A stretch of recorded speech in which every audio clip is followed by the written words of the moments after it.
कभी आपने सोचा है कि भगवान शिव को महादेव क्यों कहा जाता है? वो देवताओं के देव हैं, लेकिन क्यों? क्या केवल इसलिए कि वो त्रिनेत्रधारी हैं, कैलाश पर रहते हैं, या उनका तांडव सब कुछ नष्ट कर सकता है? नहीं, महादेव इसलिए क्योंकि उन्होंने वो जीत लिया है जिसे जीतना सबसे कठिन है, स्वयं को।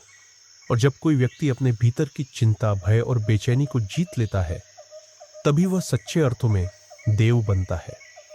आज की दुनिया में जहां डिप्रेशन एक महामारी की तरह फैल रहा है, लाखों लोग अकेलेपन, चिंता और मानसिक थकावट से जूझ रहे हैं, वहां हमें शिव जी से ज्यादा उपयुक्त मार्गदर्शक कोई और नहीं मिल सकता।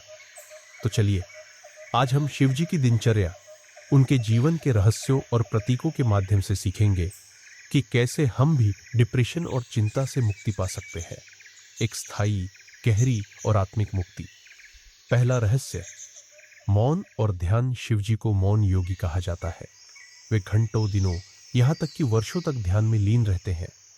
उनकी यह ध्यान मग्न मुद्रा हमें सिखाती है कि मानसिक शांति बाहर नहीं, भीतर है।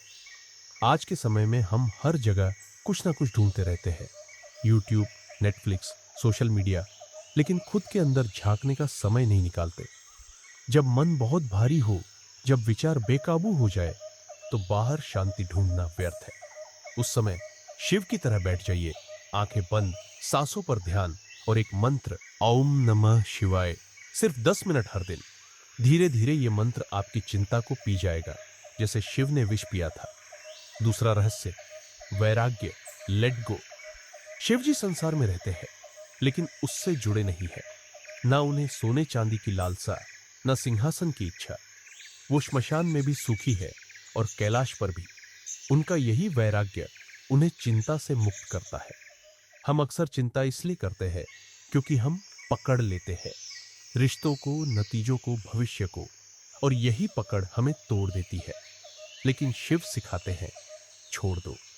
जो तुम्हारा है वो जाएगा नहीं, और जो नहीं है उसके पीछे भागना सिर्फ भ्रम है। जब हम जीवन के प्रति स्वीकार भाव अपनाते हैं, तो डिप्रेशन की जड़ ही सूख जाती है। तीसरा रहस्य, प्रकृति से जुड़ाव। शिव का श्रृंगार क्या है? भस्म, सर्प, रुद्राक्ष और गंगा। न हीरे, न मोती। शिव जी का तन ही नहीं, मन भी प्रकृति से जुड़ा है, और यही सबसे गहरा उपचार है। आज हम कंक्रीट के जंगल में बंद हो गए हैं, चारों ओर मशीनें, आवाजें और आर्टिफिशियल लाइट। मन शांत कैसे हो, शरीर आराम कैसे पाए? शिव जी कहते हैं, सुबह की सूरज की किरणें लो, नंगे पांव धरती पर चलो, नदी के जल से मन धो लो। जब हम प्रकृति में लौटते हैं, तो चिंता अपने आप पिघल जाती है। आधुनिक विज्ञान भी कहता है, forest therapy, grounding, sunlight exposure, यह सब मानसिक स्वास्थ्य के लिए चमत्कारी है, और यह सब शिव की दिनचर्या में हजारों वर्षों से है। चौथा रहस्य, रुद्र और करुणा, दोनों का संतुलन शिव तांडव करते हैं। जब अन्याय हो, जब अधर्म बढ़े, लेकिन वही शिव पार्वती के साथ प्रेम में लीन भी होते हैं। गणेश और कार्तिकेय के साथ खेलते हैं, नंदी से संवाद करते हैं। यह हमें सिखाता है, क्रोध या करुणा एक में अटकना नहीं है। डिप्रेशन तब होता है जब हम अपनी भावनाओं को दबाते हैं, ना खुलकर रोते हैं, ना खुलकर हंसते हैं। लेकिन शिव तो पूर्णता के प्रतीक है। वो हमें सिखाते हैं, महसूस करो, बहने दो, संतुलन बनाओ।